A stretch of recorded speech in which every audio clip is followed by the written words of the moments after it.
Take 3 of this freaking video because I keep getting interrupted by dogs and phone calls. But, hey guys. Welcome back to my channel. I know I'm the most inconsistent person with posting videos. I don't have Wi-Fi here. I've just been going through my normal life changes and drama job crap. But what I want to talk to you about today, hopefully for the final time, is a little about mental illness, and I have a few other ideas for mental illness talks. But the idea today was that I had a really bad crying spell yesterday. I've had something in my mind for weeks, and I just kind of bursted out on date night, which is just great because I'm awesome at ruining a romantic mood. And I figured out, finally figured out a way to explain mental illness to my boyfriend. Finally. Because it's so hard if you don't have it to understand, you know. People with depression, they always wish that people without it would understand. But unless you have it, it's really hard to explain it. But I think I have a couple ideas that could help others understand at least a little bit. So imagine that you and I were in the backyard just talking about whatever, and then we see a dog chasing a squirrel. You would probably think, hey, a dog is chasing a squirrel. Look at that. Isn't it kind of cute? That's just basic human thinking, you know. I wish I could think that simple. My goodness, life would be easier. But for me, having depression and anxiety, my depression would say, poor squirrel. You know, it's being chased by a dog, feared for its life. It probably, you know, it has a hard life. I bet the squirrel has a really hard life. But my anxiety would think, oh, look at that dog chasing a squirrel. I bet the dog's hungry. Does it have a home? Does anyone feed it? Where does the dog live? Does it get proper water? Does it get proper care?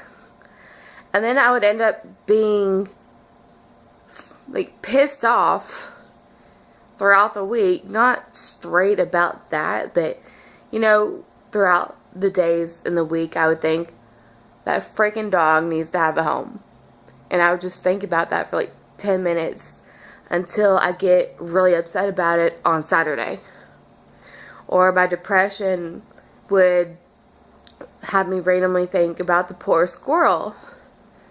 And that would just lead to other thoughts and other thoughts that were kind of related but worse. Like, what if I was a squirrel, man? I think I can relate to that squirrel.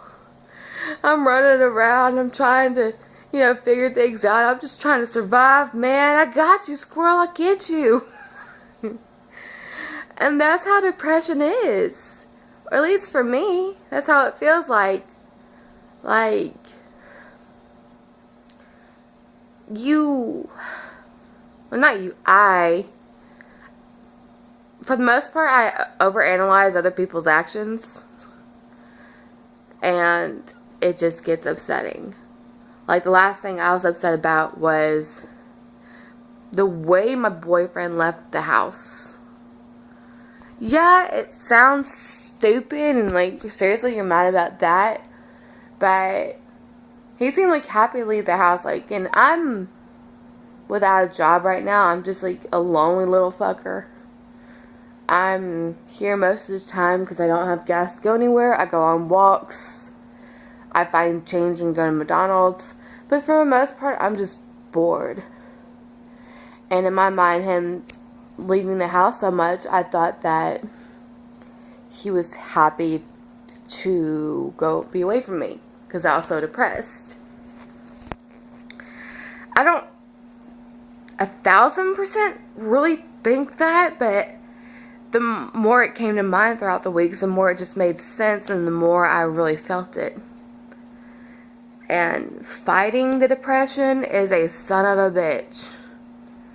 Because that's where I usually get my crying spells. Because I'll be really upset, and then in one part of your mind is just self-destructive. Your depression is self-destructive, telling you everything that should make you feel miserable. And then there's the other parts in your mind that are like, no, dude, I want to be happy. Happy thoughts, happy thoughts. And your mind is at a war, so you just get tired and depressed, and then that's where you can't really do anything. That's where people say that you're so tired that you can't do much. Because when you're battling your own thoughts, it is exhausting, man. I can't focus on dishes or doing the laundry or getting myself out of bed. Like, getting into a shower, some days it's hard because your mind just cannot focus on, hey, you need to get a shower. Dude, you need to do the dishes. Hey, go to the grocery store. You really need to get out of bed. Because it's so filled with sad thoughts versus your thoughts. And like, I promise you, I'm not a multiple personality person. That's just how I describe it. Like, I always say that my depression is like the monster in my head. The monster is just like telling me thoughts. I don't actually think there's a monster in my head. That's just how I describe depression. Because you can have a good day, but when the monster starts talking, you immediately have to, you either listen to it and just think it's your own thoughts, or you can practice really hard and catch when your thoughts are either the monster or it's you really thinking those things. If it's constantly negative without a super negative thing happening, then it's more likely the monster, depression. And it sucks. So if someone's just, laying in bed, or they are having trouble just getting things done, please don't call them lazy. Don't say that they want to be upset. Don't say, just snap out of it, just be happy. Just take a pill, which is, I've been on pills. I've been in therapy. I've done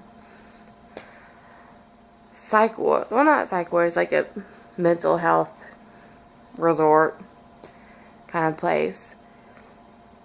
And I was still depressed.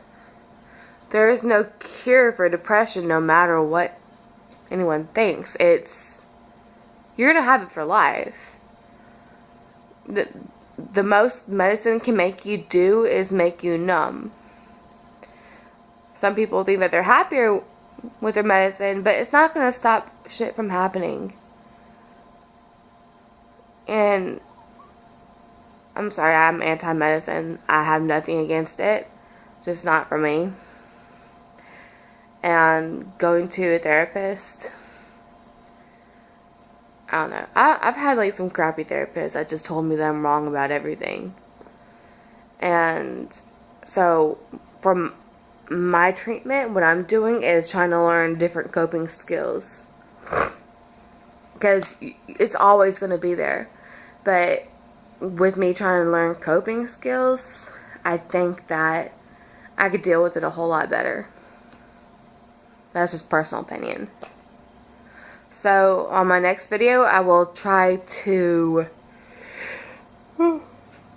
offer up some really good ways to help someone else with depression.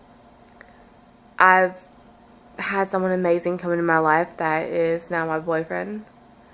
And he's really teaching me ways to cope with life. And it's really great. And I have ideas of my own. So hopefully I'll be posting that next week. And I really hope this video at least gave y'all some kind of idea what it's like. But everybody have a good weekend.